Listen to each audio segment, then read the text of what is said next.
সকাল তখনও পুরোপুরি জাগেনি। আকাশে ছড়িয়ে থাকা হালকা ধূসর আলো দেখে মনে হচ্ছিল দিন নিজেই দ্বিধায় আছে যে সামনে এগোবে কি না।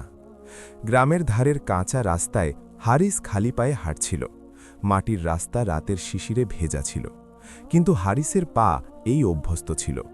দারিদ্র্য মানুষকে অনেক কিছু শিখিয়ে দেয়, এমনকি মাটির কঠোরতাও তখন আর অনুভূত হয় না। হারিসের কাঁধে একটা বস্তা ছিল। বস্তায় ছিল ইটের টুকরো আর পুরনো লোহা, যা সে প্রতিদিন পাশের শহরে বিক্রি করে আসত। এটাই ছিল তার উপার্জন, এটাই তার পরিচয়। মানুষ তাকে নামে কম, কাজে বেশি চিনত।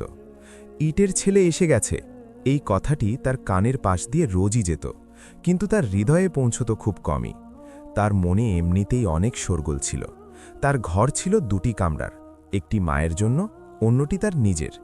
দেয়ালের গায়ে সময়ের দাগ পড়ে গিয়েছিল, আর ছাদে ছিল সেই ফাটল যেখান দিয়ে বর্ষাকালে পানি পড়ত। কিন্তু জয়নাব, তার মা, প্রতিবার সেই ফাটলের নিচে বালতি রেখে বলতেন, আল্লাহ যদি ছাদে পথ রেখেছেন তবে রিজিকেও পথ রেখেছেন। হারিস মুচকি হাসত, কিন্তু মনে প্রশ্ন থেকে যেত। বাবার মৃত্যুর 7 বছর হয়ে গিয়েছে। সেই দিনের কথা হারিসের আজও মনে পড়ে, যখন মানুষ বলেছিল, ধৈর্য ধরো, আল্লাহ ভালো করবেন। আল্লাহ ভালো তো করলেন, কিন্তু সেটা কিভাবে হলো তা বোঝা গেল না। সেদিন হারিস শহরে ছিল। সূর্য মাথার উপর উঠে এসেছিল এবং ইটের ভারে তার কাঁধ জ্বলে যাচ্ছিল। এক দোকানদার মেপে মাল নিল, টাকা গুনল এবং একটি কয়েন কম রাখল। হারিস তা দেখল, দেখেও চুপ থাকল। দোকানদার চোখ তুলে তাকিয়ে বলল, কি হলো? হারিস ধীরে উত্তর দিল, কিছু না। এই কিছু না ছিল তার জীবনের সবচেয়ে ভারী বাক্য। ফেরার পথে সে গাছের নিচে বসে পড়ল। কপাল দিয়ে ঘাম ঝরছিল এবং নিঃশ্বাস ছিল দ্রুত। সামনে দিয়ে কয়েকজন ধনী ছেলে হাসাহাসি করতে করতে যাচ্ছিল। তাদের মধ্যে একজন হারিসকে দেখে হাসতে হাসতে বলল, আরে, এ তো সেই যে রোজ ময়লা কুড়োয়। সবাই হাসল। হারিস মাটির দিকে তাকালো। সেই মুহূর্তে তার ভেতরে কিছু ভেঙে পড়েনি, বরং জমাট বেঁধেছিল। সেই অনুভূতি যা চোখের পানি হয় না, প্রশ্ন হয়ে যায়। সে যখন বাড়ি পৌঁছল, মা আটা মাখছিলেন। হাতের বলিরেখাগুলো আরও গভীর হয়ে গিয়েছিল। হারিস টাকাগুলো রাখল এবং চুপচাপ বসে পড়ল। জয়নাব দেখে জিজ্ঞেস করলেন, আজ কম কেন? হারিস মাথা নাড়ল। কিছুক্ষণ পর সে বলল, গলায় সেই চাপা হাহাকার, মা, মানুষ যদি সত্যি কথা বলে, পরিশ্রম করে, কারো হক না মারে, তবে জীবন কি তার সাথে এমনই করে? জয়নাব হাত থামিয়ে দিলেন। তিনি ছেলের দিকে এমনভাবে তাকালেন যেন এই প্রশ্নের ভার তিনি প্রথমবার বুঝতে পারলেন। বাবা, জীবন হলো পরীক্ষা। হারিস তিক্ততার সাথে বলল, পরীক্ষা তো সেটা হয় যাতে কেউ পাশও করে। ঘরে নীরবতা ছড়িয়ে পড়ল। চুলার আগুনের শব্দও নিস্তেজ মনে হতে লাগল। সেই রাতে হারিস অনেকক্ষণ জেগে থাকল। ছাদের ফাটল দিয়ে আকাশ দেখা যাচ্ছিল। তারাগুলো মিটমিট করছিল, যেন কোনো রহস্য দেখে হাসছে। সে মনে মনে ভাবল, সব যদি ভাগ্যই হয় তবে পরিশ্রম কেন? আর পরিশ্রমই যদি সব হয় তবে ভাগ্য কেন? হঠাৎ গ্রামের বাইরে থেকে আজানের শব্দ এলো। ফজর নয়, এ ছিল কোনো দরবেশের ডাক, যা প্রায়ই সকাল হওয়ার আগে শোনা যেত। মানুষ বলতো সে পাগল, কেউ বলতো সে অলি। হারিস না জানি কেন উঠে বসল। মনে এক অদ্ভুত টান অনুভব হলো। সে গ্রামের প্রান্তে পৌঁছাল। এক গাছের নিচে এক বৃদ্ধ ব্যক্তি বসেছিলেন। পোশাক সাধারণ, চোখ গভীর, এবং সামনে একটি পুরনো ঘড়ি রাখা ছিল যার কাঁটাগুলো নড়ছিল না। বৃদ্ধ তাকে না দেখেই বললেন, তুমি দেরিতে এসেছ। হারিস অবাক হল। আমি তো প্রথমবার এলাম। বৃদ্ধ হাসলেন, শরীর প্রথমবার এসেছে, প্রশ্ন তো বহু বছর ধরে আসছে। হারিসের গলায় কি যেন একটা আটকে গেল। সে বসে পড়ল। বলো, কি হারিয়েছ? বৃদ্ধ জিজ্ঞেস করলেন। হারিস বলল, কিছুই পাইনি। বৃদ্ধ ঘড়িটি হাতে নিয়ে ধীরে বললেন, যে এটা বুঝে নেয় যে তার কাছে কিছুই নেই, সেই আসলে সবার আগে পরীক্ষায় প্রবেশ করে। হারিস প্রথমবার অনুভব করল যে তার দারিদ্র্য আসলে মূল সমস্যা ছিল না। মূল সমস্যা ছিল সেই প্রশ্ন যা উত্তর খুঁজছিল। আর এখান থেকেই এক দরিদ্র ছেলের পরীক্ষা শুরু হলো। গ্রামের মানুষ তখনও ঘুমিয়েছিল এবং রাস্তার হালকা অন্ধকারাচ্ছন্ন কুয়াশায় সাপের মতো বৃষ্টির আর্দ্রতা লুকিয়েছিল। হারিস গভীর নিঃশ্বাস নিল, যেন বাতাস তার ভেতরের ভয়কে তাড়িয়ে দেয়। কবরস্থান কাছে আসছিল এবং দরবেশের কথা মনে পড়ল। তৃষ্ণা যদি সত্য হয় তবে ফজরের পর চলে এসো। পথ সহজ নয়, তবে যে খোঁজে সেই হারায়ও। পথে একটি পুরনো পুল পড়ল। কাঠের তক্তাগুলো কোথাও ভাঙা ছিল, কোথাও নরম হয়ে গিয়েছিল। হারিস দেখল যদি সে অসতর্কভাবে পা ফেলত তবে অবশ্যই পড়ে যেত। পুলের নিচে পানির গর্জন শোনা যাচ্ছিল, এক শব্দ যা তার হৃৎস্পন্দনের সাথে তাল মেলাচ্ছিল। পুল পার হওয়ার পর সে একটি ছোট বাগানে পৌঁছাল। বাগানের ঘ্রাণ মাটি আর ভেজা পাতায় ভরা ছিল। হঠাৎ এক ব্যক্তি সামনে এসে দাঁড়ালেন। পোশাক সাধারণ, কিন্তু চোখ ছিল উজ্জ্বল এবং হাতে ছিল কাঠের লাঠি। হারিস, তুমি অপেক্ষা করছিলে তাই না? হারিস চমকে গিয়ে জিজ্ঞেস করল, আপনি আমাকে চেনেন? ব্যক্তিটি হেসে উত্তর দিলেন, যে মানুষ নিজের হৃদয়ের প্রশ্নের পেছনে হাঁটে তাকে নিজেকে লুকানোর প্রয়োজন হয় না। আমি তোমার পরীক্ষার প্রথম পথ দেখাতে এসেছি। হারিস চুপচাপ মাথা নাড়ল। ব্যক্তিটি তাকে একটি ছোট গাছের পেছনে বসালেন এবং বললেন, জীবন প্রায়ই সহজ পথ দেখায়, যে পথটি চোখে পড়ে, কিন্তু তাতে বিপদ লুকিয়ে থাকে। তুমি সেটি বেছে নিয়ে নিজেকে জানতে পারো, অথবা কঠিন পথ বেছে নিয়ে সত্যের মুখোমুখি হতে পারো। হারিসের মাথায় সব কিছু ঘুরতে লাগল। সে বহু বছর ধরে দারিদ্র্য, অল্প বয়সের দায়িত্ব আর অজস্র ব্যর্থতার শিকার ছিল। সহজ পথ যা দুনিয়া তাকে দেখাচ্ছিল তা তখনই তার মনকে লোভাতুর করে তুলল। টাকা, সম্মান এবং তাৎক্ষণিক আরাম। সেই ব্যক্তি হারিসের চিন্তা পড়তে পেরে বললেন, মনে রেখো হারিস, যে মানুষ শুধু ফল দেখে সে পথ দেখে না, আর যে পথ দেখে না সে নিজেকে হারিয়ে ফেলে। রাস্তার সামনে একটি ছোট ক্ষেত ছিল। ক্ষেতের মালিক হারিসকে থামিয়ে বলল, বাবা, যদি তুমি চাও তবে এই ক্ষেত তোমার জন্য পরিশ্রম করার সেরা সুযোগ। পারিশ্রমিক ভালো হবে, শুধু একটি শর্ত আছে, জমির কিছু অংশ আমার জন্য নিরাপদ রাখতে হবে। হারিস ভাবল, মন চাইছিল এই প্রস্তাব গ্রহণ করতে, কারণ এটি তাকে টাকা, খাবার এবং সামান্য সম্মান দিতে পারত। কিন্তু হৃদয়ের এক পুরনো কণ্ঠস্বর মাথা নাড়ল, এটি সহজ পথ, এটি পরীক্ষা নয় বরং প্রতারণা। হারিস অবশেষে মাথা নেড়ে বলল, আমি এই পথে চলব না। আমি সেটা শিখতে চাই যা শুধু পরিশ্রম আর ধৈর্য থেকে পাওয়া যায়, কোনো দ্রুত পাওয়া সাফল্যের ঘ্রাণ থেকে নয়। মালিকের মুখে বিস্ময় এবং সামান্য হতাশা ফুটে উঠল, কিন্তু তিনি চুপ থাকলেন। হারিস সামনে এগোতে লাগল। কয়েক ঘন্টা পর সে একটি পুরনো পাথুরে পথ অতিক্রম করছিল, যেখানে আগের দিনের বৃষ্টির কারণে কাদা ছিল এবং প্রতি পদক্ষেপে পিছলে যাওয়ার ভয় ছিল। কিন্তু হারিসের ভেতরে এক নতুন সাহস জন্ম নিয়েছিল। প্রথমবার সে অনুভব করল যে সত্য এবং আদর্শের ওপর চলা সহজ নয়, তবে তা মনকে প্রশান্তি দেয়। পথে একটি ছোট গাছ তার শিকড় দিয়ে মাটির ওপর উঠে এসেছিল। হারিস শিকড়গুলোর মাঝে দাঁড়িয়ে ছোট ছোট পিঁপড়েদের দেখল, যারা পরিশ্রমের সাথে নিজেদের পথ বানাচ্ছিল। মনে কিছুটা ঘাবড়ানি থাকলেও সাহসও বাড়ল। সে ভাবল, যদি এই ক্ষুদ্র জীব পরিশ্রম করতে পারে তবে মানুষ কেন নয়। দুপুরের দিকে সে একটি পাহাড়ের পাদদেশে পৌঁছল। পাহাড়ের চূড়াগুলো মেঘের আড়ালে হারিয়ে যাচ্ছিল এবং বাতাসে এক সুগন্ধ ছিল যা হারিস এর আগে কখনো অনুভব করেনি। সে থামল, দীর্ঘশ্বাস নিল এবং মাটিতে বসে নিজের হাত দেখতে লাগল। দরবেশের কথাগুলো মনে পড়ল, যে খোঁজে সেই হারায়ও। হারিস ভাবল, তার লক্ষ্য শুধু টাকা বা স্বাচ্ছন্দ্য নয়, বরং নিজের ভেতরের প্রশ্নের উত্তর খুঁজে বের করা। কিছুক্ষণ পর পাহাড়ের অপরে পৌঁছতেই সে ক্লান্ত হয়ে পড়ল, কিন্তু তার মুখে প্রথমবার প্রশান্তির ছোঁয়া ছিল। সে বুঝতে পারল এই সফর শুধু শারীরিক নয়, বরং মন ও মস্তিষ্কেরও। প্রতিটি পদক্ষেপ একটি শিক্ষা, প্রতিটি সমস্যা একজন শিক্ষক, এবং প্রতিটি ভয় একটি সুযোগ। রাতের বেলা হারিস পাহাড়ের ধারে বসে তারাগুলোকে দেখল। বাতাসে ঠান্ডা ছিল, কিন্তু তার হৃদয়ে এক অদ্ভুত আলো তৈরি হয়েছিল। সে জেনে গিয়েছিল যে আজ সে প্রথম পরীক্ষা দিয়েছে, সহজ পথ ছেড়ে সত্যকে বেছে নিয়েছে।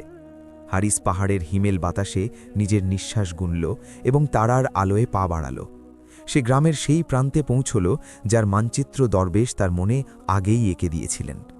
পথ ছিল কাঁচা ও পাথুরে, প্রতিটি পদক্ষেপে ধুলা উড়ছিল এবং কোথাও কোথাও ছোট ছোট ঝর্ণার স্বচ্ছ পানির ঢেউ তার পা থামানোর চেষ্টা করছিল।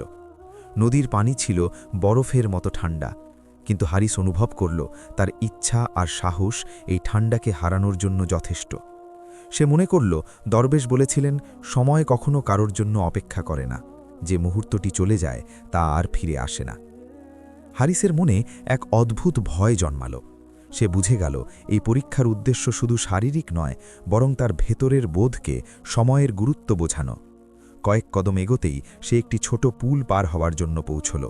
পুলের কাঠে আগের দিনের বৃষ্টির ছাপ স্পষ্ট ছিল এবং প্রতি পদক্ষেপে পিছলে পড়ার ভয় ছিল। হারিস মনে মনে ভাবল, যদি আমি তাড়াহুড়ো না করি তবে সময়ের অপচয় হবে, কিন্তু তাড়াহুড়ো করে পিছলে পড়াও তো ক্ষতি। পুল পার হওয়ার সময় সে এক মুহূর্তের জন্য থামল। পুলের নিচে পানি তীব্র বেগে বইছিল। হারিস নিজেকে বলল, জীবনও ঠিক এমন, আমরা যদি সতর্ক না হই তবে মুহূর্তগুলো নষ্ট হয়ে যায়, আর যদি দ্রুত সিদ্ধান্ত নিই তবে ক্ষতি আমাদের সঙ্গী হয়ে যায়। পাহাড়ের চূড়ার দিকে এগোতে হারিসের এক অদ্ভুত দৃশ্য চোখে পড়ল। এক খোলা জায়গায় গাছের ছায়ায় মানুষ বসেছিল। প্রত্যেকের হাতে একটি করে ঘড়ি ছিল। ঘড়িগুলো চলছিল, কিছু খুব দ্রুত, কিছু খুব ধীর। হারিস এক বৃদ্ধকে জিজ্ঞেস করল, এই সব মানুষ কি করছে? বৃদ্ধ হেসে উত্তর দিলেন, এরা হলো সেই মানুষ যারা সময়কে পড়ার চেষ্টা করছে। কেউ সময়কে ধরে ফেলেছে, কেউ সময়ের সাথে বন্ধুত্ব করে নিয়েছে, আর কেউ সময় গুনতে গুনতে ক্লান্ত হয়ে গেছে। হারিস দেখল একটি ছেলে তার ঘড়ির সাথে লড়াই করছে, সময়ের গতিকে কবজা করার চেষ্টা করছে। ছেলেটি বলল, যদি আমি সময়কে থামিয়ে দিতে পারি তবে আমি সব কিছু অর্জন করে নেব। হারিস মনে মনে ভাবল, এই সেই লোভ যা মানুষকে ধোঁকা দেয়। সময়কে থামানো যায় না, শুধু বোঝা যায়। কিছুক্ষণ পর হারিস একটি খাড়া পাহাড়ের কাছে পৌঁছাল। পাহাড়ের নিচে একটি পুরনো কুয়া ছিল এবং কুয়ার পাড়ে বসে এক বৃদ্ধ লোক তাকে দেখছিল। বৃদ্ধ বললেন, যদি তুমি চাও সময় তোমার হোক, তবে তাকে ভাসিয়ে দিয়ে নয়, বরং বুঝে বাঁচো। হারিস জিজ্ঞেস করল, বৃদ্ধ, আমি কিভাবে বুঝব? প্রতিটি মুহূর্ত তো চলে যায় আর আমি কিছুই করতে পারি না। বৃদ্ধ হাসলেন এবং কুয়ার দিকে তাকিয়ে বললেন, তুমি মুহূর্তগুলোকে ধরো, তাদের মাঝে লুকিয়ে থাকা গল্পগুলো পড়ো এবং যে সুযোগ পাবে তাতে পা রাখো।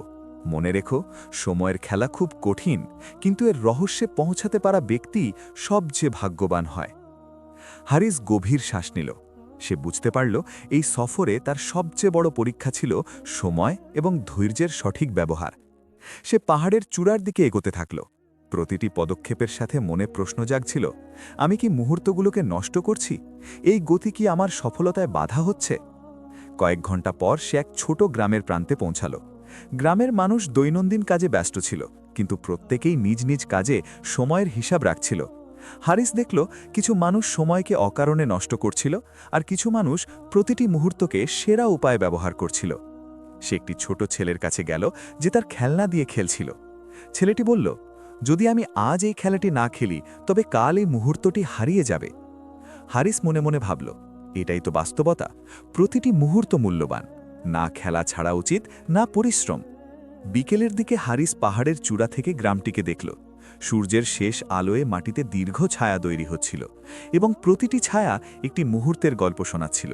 সে মনে মনে বলল, সময় শুধু অতিবাহিত হয় না, বরং শিক্ষা দেয়, আর যে তা থেকে শিক্ষা নেয় সেই জীবনের খেলায় যেতে।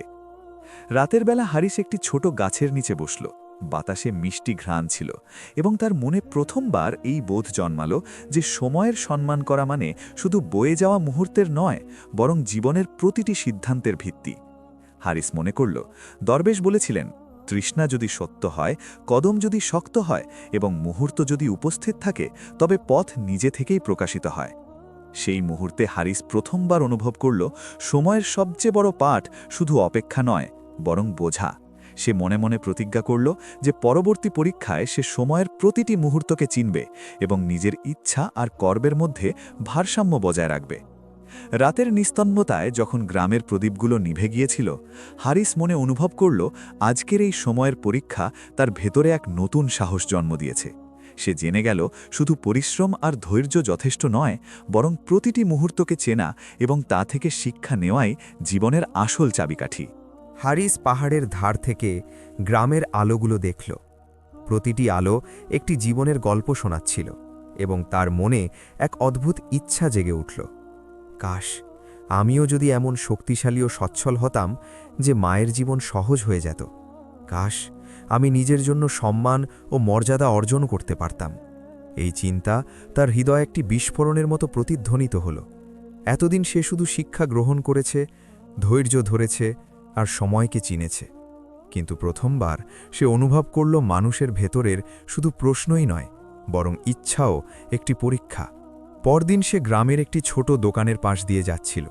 দোকানের মালিক তাকে চিনত এবং সে হারিসকে ডাক দিল, বাবা, আজ একটি বিশেষ কাজ আছে, যদি তুমি করে দাও তবে ভালো পরিমাণ টাকা তোমার হবে। শুধু এই ছোট কাজটুকু করো, কেউ দেখছে না। হারিস জিজ্ঞেস করল, কি কাজ? মালিক ধীরে বলল, শুধু একটি বালুময় রাস্তা আছে, সেখান থেকে একটি ছোট জিনিস তুলে আমার কাছে নিয়ে এসো। কেউ জানতে পারবে না, আর তুমি টাকাও পাবে। হারিসের মনে এক অদ্ভুত শোরগোল উঠল। সহজ পথের ঘ্রাণ আবার তার মস্তিষ্কে মিশে গেল। মন বলছিল, এটাই সুযোগ, দারিদ্র্য শেষ, মায়ের জন্য খাবার আর নিজের জন্য সম্মান শুধু এক কদম দূরে। কিন্তু মস্তিষ্ক শান্তভাবে বলল, হারিস, এটি পরীক্ষা, এটি সেই পথ যা তোমার আদর্শকে ভেঙে দিতে পারে। হারিস এক মুহূর্তের জন্য থামল। সে মাটির দিকে তাকালো, হাতে একটি ছোট পাথর তুলে নিয়ে আবার তা ফেলে দিল। মন আর মস্তিষ্কের লড়াই তীব্র হয়ে উঠল।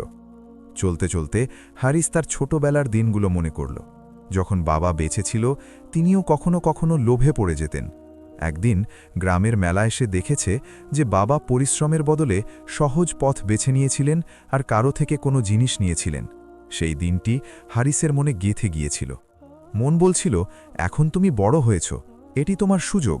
কিন্তু মস্তিষ্ক উত্তর দিল, যে নিজের স্বাচ্ছন্দ্যের জন্য আদর্শ ভাঙে, সে শেষ পর্যন্ত নিজেকে হারিয়ে ফেলে। কিছুক্ষণ পর হারিস সিদ্ধান্ত নিল যে সে আদর্শকেই গুরুত্ব দেবে। সে দোকানের মালিককে ধীরে বলল, আমি এই কাজ করতে পারব না। মালিকের চোখে হতাশা আর বিস্ময় দুটোই ফুটে উঠল। তিনি হেসে বললেন, তুমি তোমার আদর্শকে প্রাধান্য দিলে, এটি সত্যি তোমার ভেতরে প্রকৃত শক্তির লক্ষণ। কিন্তু মনে রেখো, দুনিয়াতে সব সময় এমন সুযোগ আসবে যা মনকে লোভ দেখাবে। প্রতিবার সিদ্ধান্ত নেওয়া জরুরি। হারিস মাথা নাড়ল এবং সামনে এগিয়ে গেল।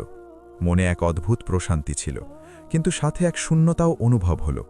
সে জানত সে তাৎক্ষণিক লাভ ছেড়ে দিয়েছে, কিন্তু নিজের সম্মান আর আদর্শের জন্য পা বাড়িয়েছে। কয়েক ঘন্টা পর সে গ্রামের প্রান্তে একটি নদীর পাশে বসল। নদীর পানিতে নিজের প্রতিচ্ছবি দেখল। প্রতিচ্ছবিতে সে সেই হারিসই ছিল, কিন্তু তাতে নতুন কিছু ফুটে উঠছিল। এক শক্তিশালী সিদ্ধান্ত নেওয়ার হৃদয় এবং এক আত্মবিশ্বাসী ব্যক্তিত্ব। সেই মুহূর্তে এক পুরনো দরবেশ সেখানে এসে দাঁড়ালেন। তুমি কি সুযোগটি ছেড়ে দিলে? হারিস ধীরে বলল, হ্যাঁ, তবে আমি সেটাই করেছি যা আমার মন বলছিল। দরবেশ মাথা নাড়লেন এবং বললেন, এটাই আসল পরীক্ষা হারিস। ইচ্ছা আর লোভের মাঝে নিজের আদর্শে অটল থাকা সবচেয়ে বড় বিজয়।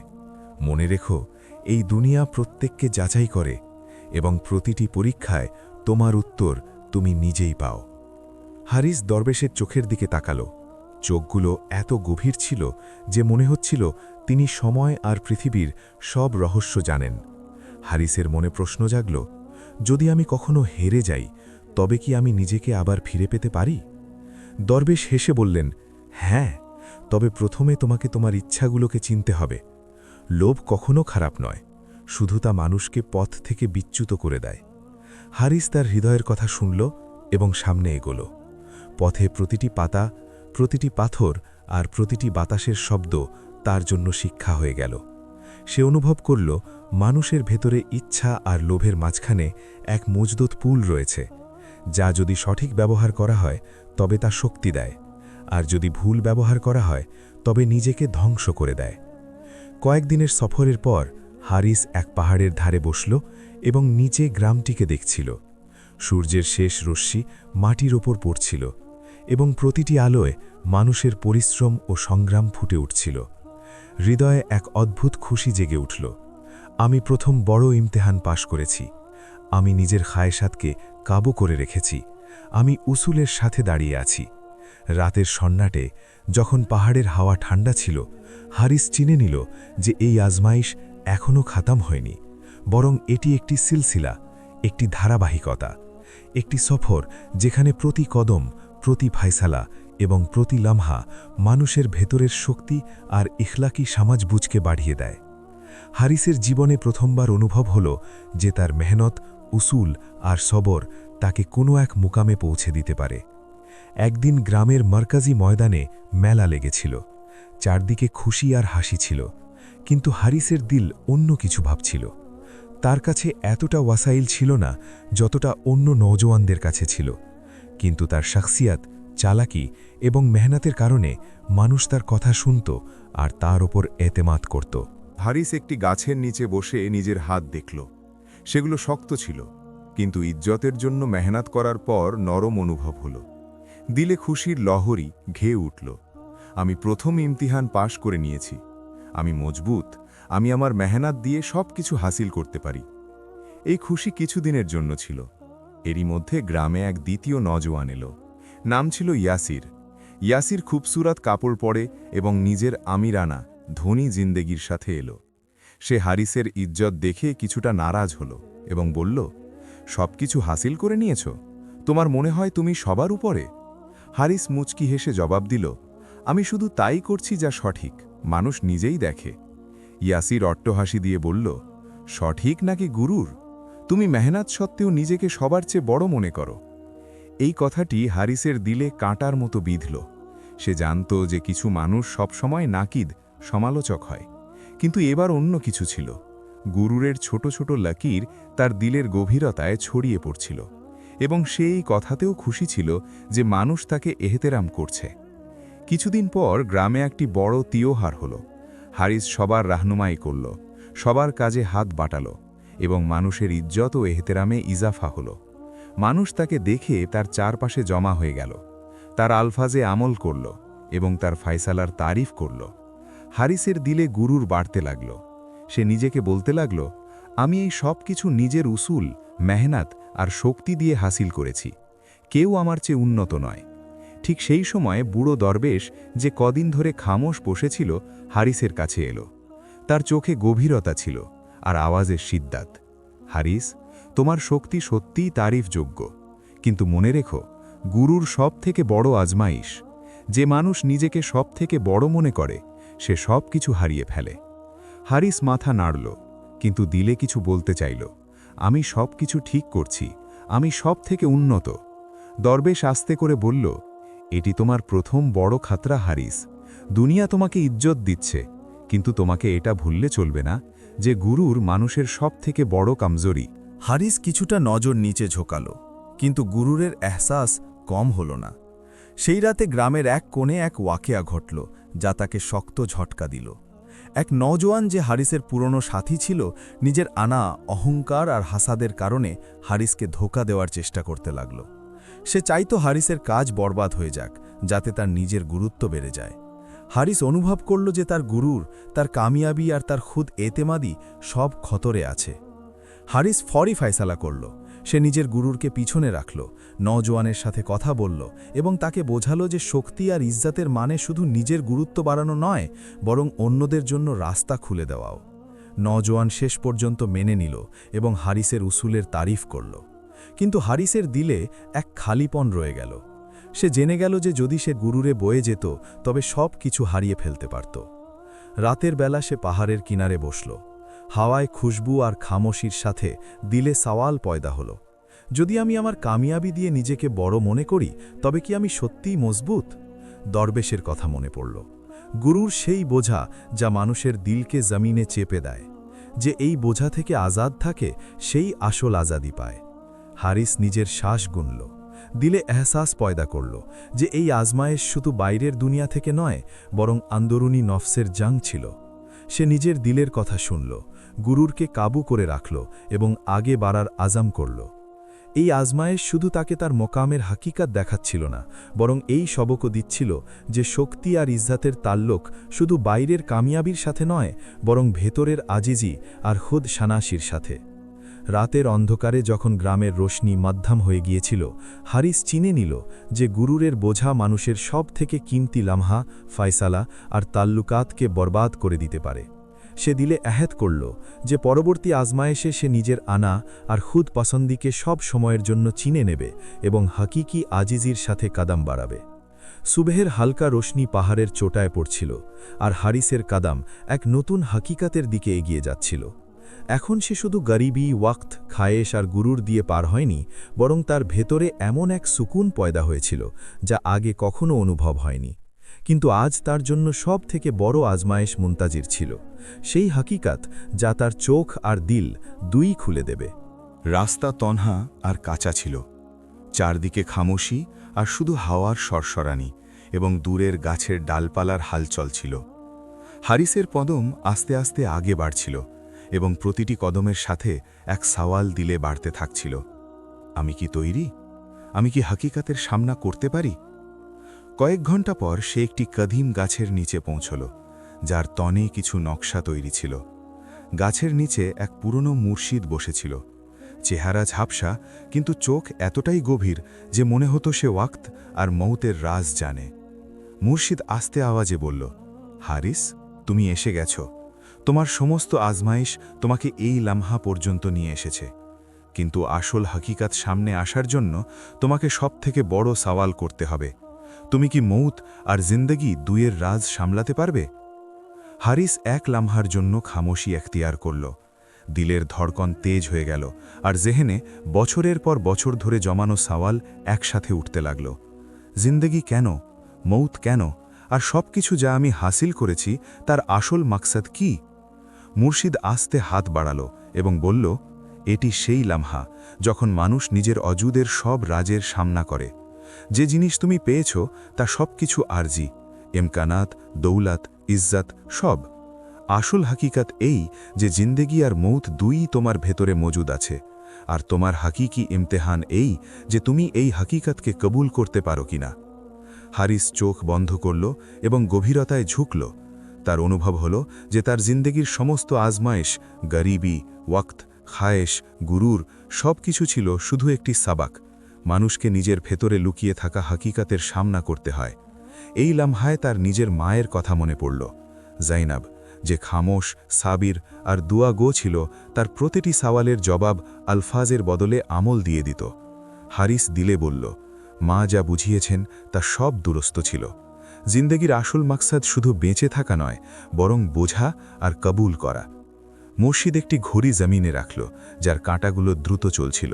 সে বলল, এই ওয়াক্ত তোমাকে দেখাচ্ছে যে সব কিছু গুজরিয়ে কেটে যায়। খুশি, গম, কামিয়াবি, নাকামিয়াবি সব লামহায় খাতাম হয়ে যায়, আর যা বাকি থাকে তা শুধু তোমার সুর আর তোমার রুহ। হারিস নিজের হাতের লকির দেখল। সেগুলো সেই মেহনতি হাত ছিল, কিন্তু এখন সেগুলোতে এক নতুন শক্তি অনুভব হচ্ছিল, এক সুরের শক্তি যা দুনিয়ার হাকিকাতকে কবুল করার জন্য তৈরি ছিল। কয়েক লম্হার পর মুর্শিদ আসতে বলল, জিন্দগির সবথেকে বড় হাকিকাত এই যে সব কিছু আরজি, আর সবথেকে বড় আজাদি এই যে তুমি এই আরজিয়াতকে, অস্থায়িত্বকে কবুল করে নাও। তোমার ফাইসালা, তোমার আমাল আর তোমার মহব্বত সব কিছুর আসার শুধু তোমার রুহের ওপর পড়ে, বাকি সব কিছু ওয়াক্তের ধোকা। হারিস শ্বাস নিল, দিলে এক অদ্ভুত হালচাল ছিল, খৌফ, হায়রাত আর সুকুন সব একসাথে। সে বুঝে গেল যে তার জিন্দেগির সব সাবক, সব আজমাইশ এই লম্হার জন্যই ছিল। মুর্শিদ তাকে একটি পুরনো আয়না দেখালো। আয়নায় হারিস নিজের ছবি দেখছিল, কিন্তু সে সেই ছেলেটি ছিল না যে পাহাড়ের রাস্তায় বেরিয়েছিল। এই ছবি মজবুত, পুরাজাম আর শফাফ চোখের ছিল, সেই চোখ যা প্রতিটি আজমায়েশ পার করে হাকিকাত দেখতে পারে। হারিস আসতে বলল, তাহলে সব কিছু যা আমি অনুভব করেছি, পেয়েছি আর শিখেছি, সব এর জন্যে ছিল, হাকিকাত বোঝার জন্য? মুর্শিদ মাথা নাড়ল। হ্যাঁ হারিস, তোমার সমস্ত কামিয়াবি আর না কামিয়াবি, খুশি আর দুঃখ সব এই লম্হার প্রস্তুতি ছিল। জিন্দেগি আর মতের মাঝখানে পার্থক্য সেটি নয় যা তুমি দেখো, বরং সেই সুর যা তুমি পেয়েছ সেটিই আসল সাবক। হারিস পাহাড়ের কিনারে বসে নিচের ওয়াদির দিকে তাকাল। জমিনে সূর্যের শেষ কিরণ ছড়িয়েছিল এবং প্রতিটি সাজার, প্রতিটি পাতা, প্রতিটি জলের লহরী তাকে এক নতুন কাহিনী শোনাচ্ছিল। তার অনুভব হল যে দুনিয়ার সব রং, সব হালাত, সব কিছু নিছক লম্হা যা গুজরিয়ে যায়, এবং যা বাকি থাকে তা মানুষের অন্দরুনি সুর আর কবুলিয়াত। এই লম্হায় হারিসের চোখ থেকে পানি বেরিয়ে এলো, খুশির, সুকুনের আর এই সুরের জন্য যে সে সব কিছু বুঝে গেছে। তার এহসাস হল যে এখন তার ভেতরে সেই শক্তি আছে যা দুনিয়ার প্রতিটি আজমাইশের মোকাবিলা করতে পারে। মুর্শিদ আস্তে কদম বাড়িয়ে বলল, হারিস, এখন তুমি তৈরি?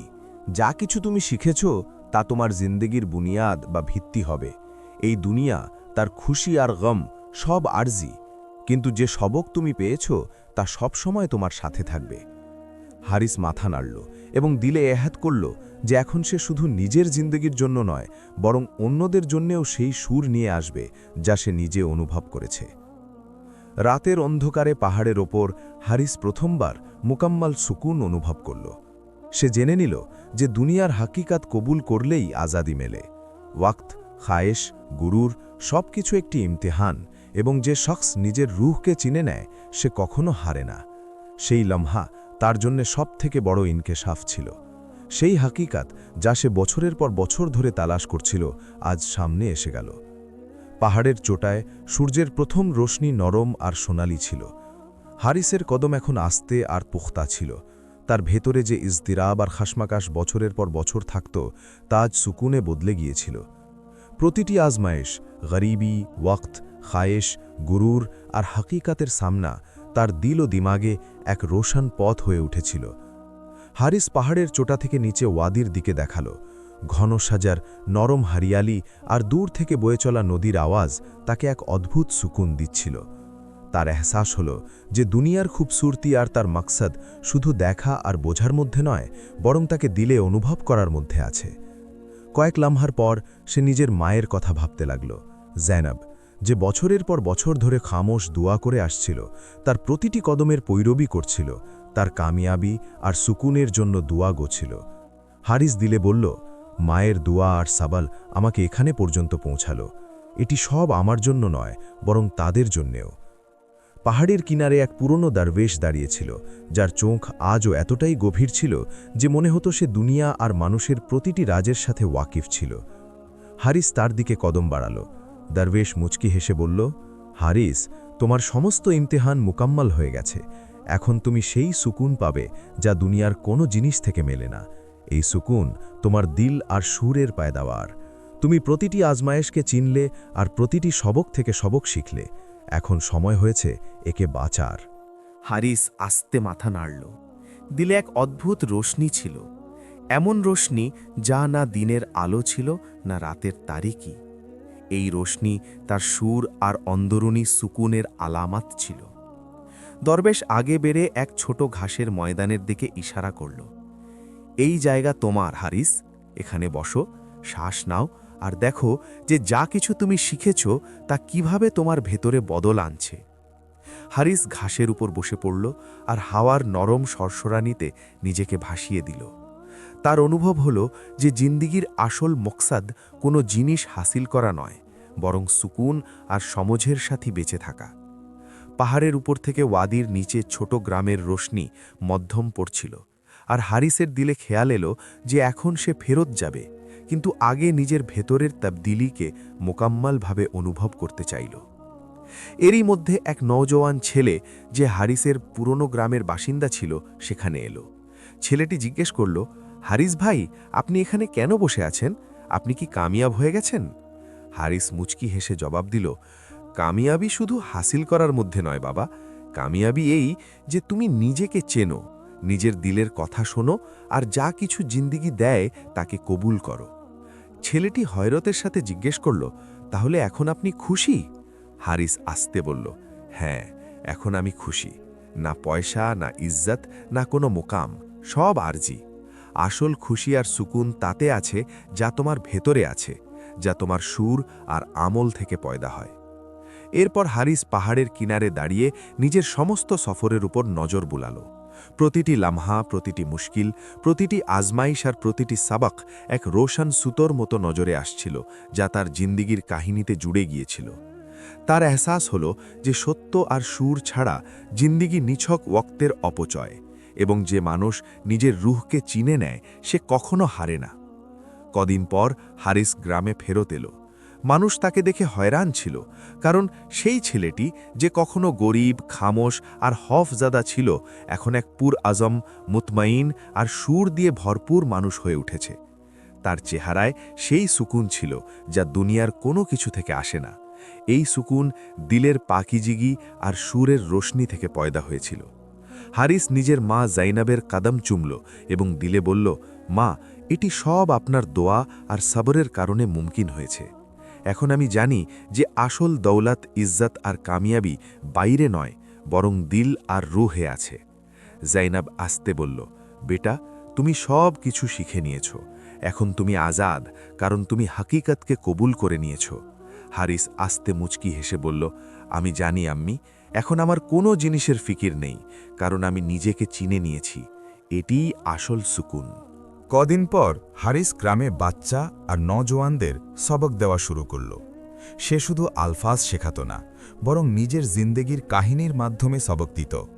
রাতের শেষ লামহায় যখন পুরো গ্রাম ঘুমিয়ে গিয়েছিল, হারিস পাহাড়ের কিনারে দাঁড়াল, হাওয়ায় হাত মেলালো আর দিলে অনুভব করল যে এখন আমি আজাদ।